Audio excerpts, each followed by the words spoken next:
My boyfriend Steve and I have been dating for over a year and a half. I met him in one of my upper-level classes 2 years ago.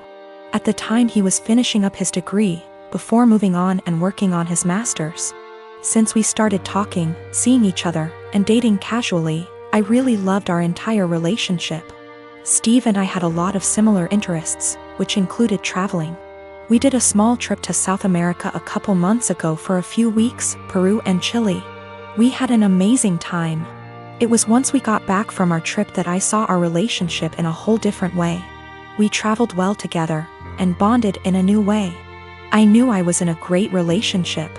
I thought we had a great relationship, until I got some news a few days ago. 3 days ago, I went over to drop a MacBook charger over at my best friend's house, Chenille. Chenille and I have been best friends since we were in high school from the age of 16 years old. I have always considered her to be my number one, and closest person in my life. I have noticed that the past 6 months we haven't hung out in the same capacity that we usually have. Both of us have been busy with our lives, school, work, relationships, etc. But I kinda got the feeling after this past year of university around April that she was starting to move away. She had a bad with her ex that lasted under a year. He cheated on her with a coworker, and the rest is history. They broke officially around the end of January. As I went over to drop off her extra charger that she borrowed, I talked with her mom for a bit. Chenille ended up getting called in to pick up an extra serving shift at the restaurant she has worked at during her degree. Her mom wanted to talk to me about a few things. I was puzzled. Chenille's mom was always really outgoing and funny. We had known each other for over 8 years at least. But she wanted to have a serious talk. Chenille's mom, Karen, went on to tell me that she saw Steve and Chenille sneak around the back of the house about a month or so ago. Karen went on to explain that she noticed this happening 2 other times. At first, she thought we were all hanging out. But Karen told me that she got a weird gut feeling on this situation. She told me that I should talk to Steve and Chenille ASAP. Steve and I were supposed to go out for dinner last night. He picked me up, and off we went. I felt really bad and humiliated the entire time we were out. We ate dinner, had a couple drinks, but we didn't talk much. Steve kept asking me all night what was the matter. I told him nothing. Finally, when we got back to my place, we sat in my room and I asked him, and told him what Chenille's mom, Karen, is told me. He didn't answer. In fact, he went pale white. That gave me the answer I needed. I broke down and Steve tried to comfort me. I didn't want him touching me. I didn't even want to hear it. I told him to leave, but I basically had to force him to leave. I tried calling Chenille and texted her that I needed to talk to her. I got no response. Not one. Basically, 2 of the closest people I have had in my life betrayed me. This is so terrible and I feel so bad. I have like no one right now. I am a 33 years old female, and I have had fertility issues for the past couple of years with my husband, he's 35. We went through with consultations, and while we had very promising results for treatment, the cost did give us pause. It wasn't that we couldn't afford it, we just weren't at the point yet where we were willing to pay. I discussed it with my husband and we were both fine with the idea of adopting. My cousin Tiffany, woman 25 years old, is adopted and she supported our choice in looking into it. However, this was a couple of years back and during that time Tiffany was reunited with her birth parents, and she's been acting pretty hurtful to my aunt and uncle since then. She keeps making posts about how happy she is to know where she comes from and is happy about being reunited with her real family. She even talked about having her birth father walk her down the aisle as a chance to make up for lost time.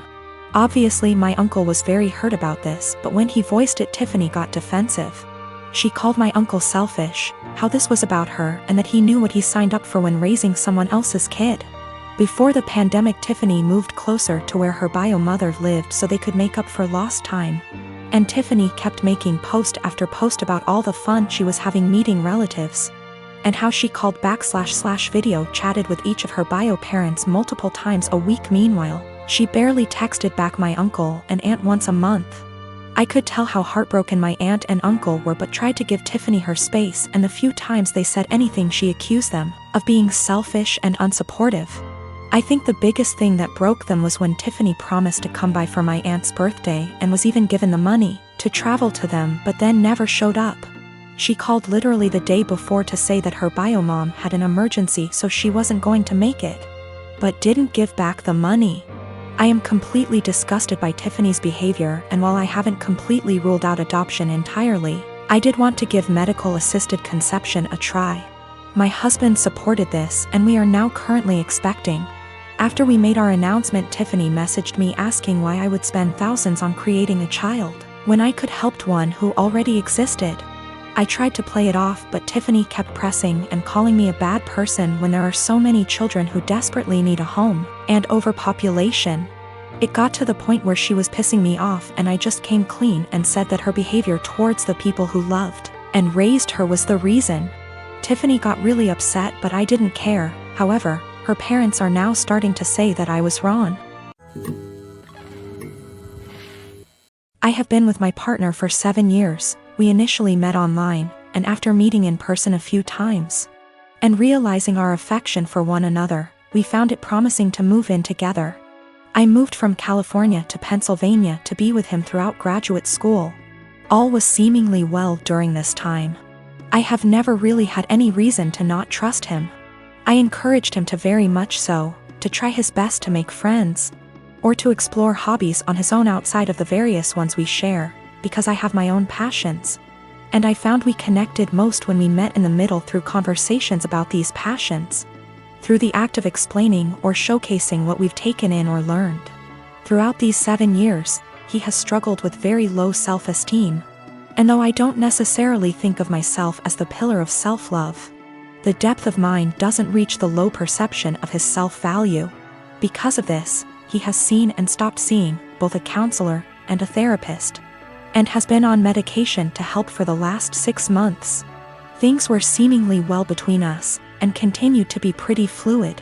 We continued to share things, and take long walks, and were pretty open-ended about where we stood in the relationship. If one was feeling a bit of an ebb, the other would pick up more of a share, and vice versa. However, things took a bit of a dip about 2 days ago when I felt the ebb and asked him about it. Initially, he said there was really nothing wrong.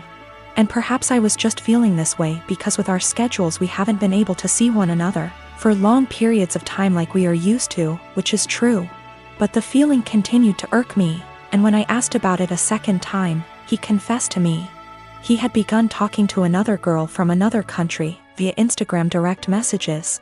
And though things between she and him never crossed the boundaries of platonic friendship, he really loved the initial rush of someone asking him questions about his favorite movie, his favorite album, his favorite book. All things he and I already know very well about one another. I asked if he'd sent any selfies, or anything risque, and he said no, though I can't confirm, because he deleted the messages.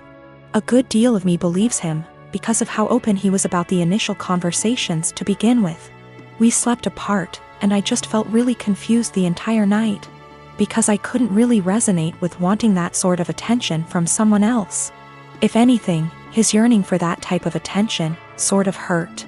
It felt like I wasn't doing enough, or giving enough. The next morning, though I don't have an Instagram, and am not on the app, I went to check his using the desktop version, and found that posts where he once called me the love of his life, or a specific post with a gift I gave him that once said, "Greatest gift from the greatest girl," were still on his profile, but the words, girlfriend, or love of my life, were completed erased.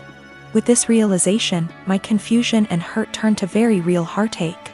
I called him and asked if he had deleted these words from the specific posts, and with shame, he said yes, he did.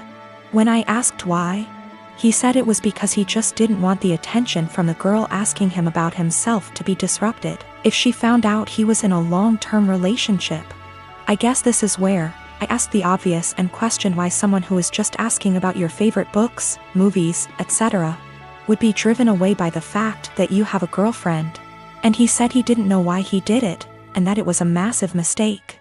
At the risk of seeming toxic, and I will take full accountability for seeming so or being so, I asked him to please deactivate his Instagram for the time being while we sort through this, his Twitter as well.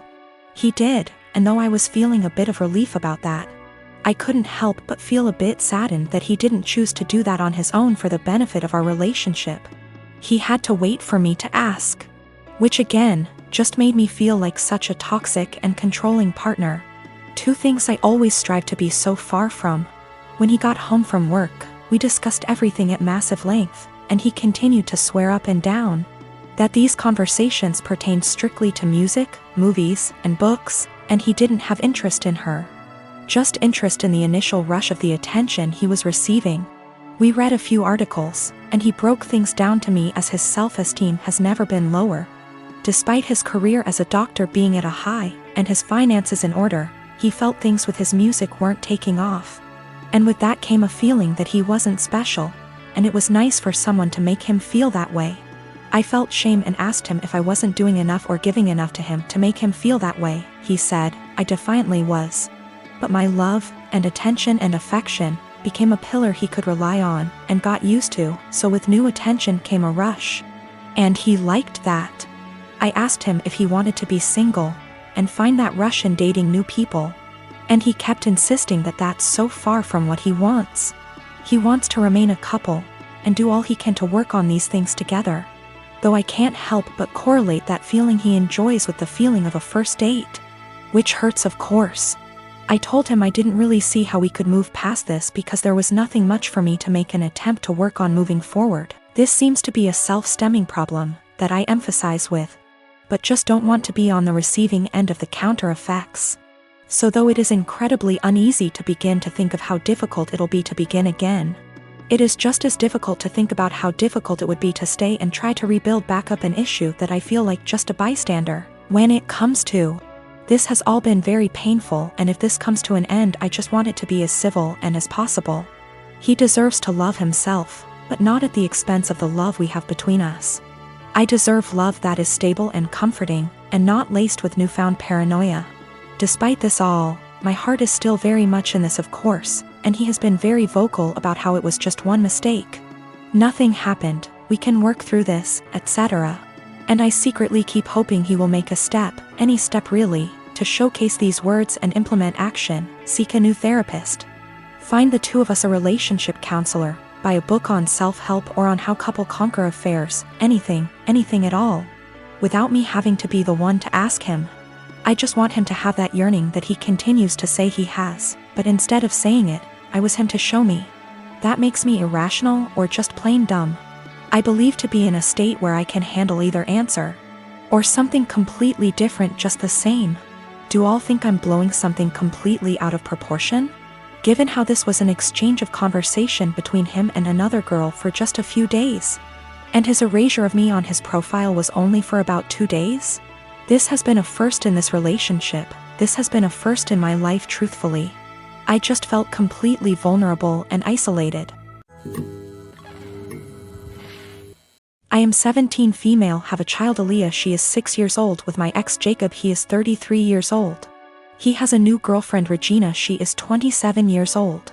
We just finalized a court order he requested after meeting her and currently have complete 50/50 custody. Regina has always been a little too involved and believes that since she trains parents to parent, she knows everything. Every time I ask Jacob for help with Aaliyah, he comes with suggestions from Regina instead of workshopping things between the two of us. She has been overstepping for years. Jacob and I are pretty much parallel parenting now and do everything separate, including birthdays and even parent-teacher conferences. He brings Regina with him to his meetings. Regina picks Aaliyah up from school every day because I don't get off work in time, and he did not want to pay for the after-school program, since he did not need it during his time. So of course he jumps at the opportunity to involve Regina. Well, I currently am trying to find a car because I lost mine, so she ends up bringing Aaliyah to my home instead of our meeting point. When she showed up with my daughter, she was being really quiet and looked sad. When I asked her what was wrong, she wouldn't tell me, so I confronted Regina at her car, who said she took away Aaliyah's tablet and TV time because she refused to do her homework and kept her home from cheerleading practice until it was done, so she missed it. Aaliyah loves cheer, and this was just cruel to me. It's something she and Regina connect over, and she got her all into this sport just to use it as a tool to control her? To rip away when she feels like it? She's 6 years old, and that was not her place. I have told her before she was not allowed to discipline, but she said, if she is going to have Regina in her care she will have to discipline her, and since she does not yell or hit she doesn't understand the problem. I told her she is not a mom and should not be acting like one. She said this is why Aaliyah has behavior issues in my care and left.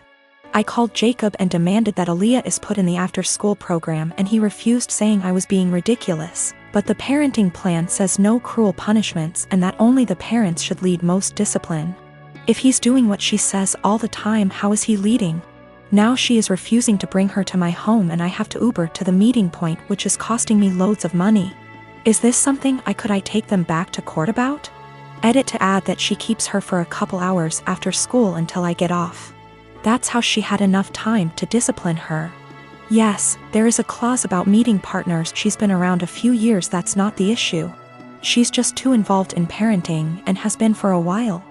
I feel like there are certain boundaries that should be in place and certain things only parents should handle, like discipline and PT conferences, etc.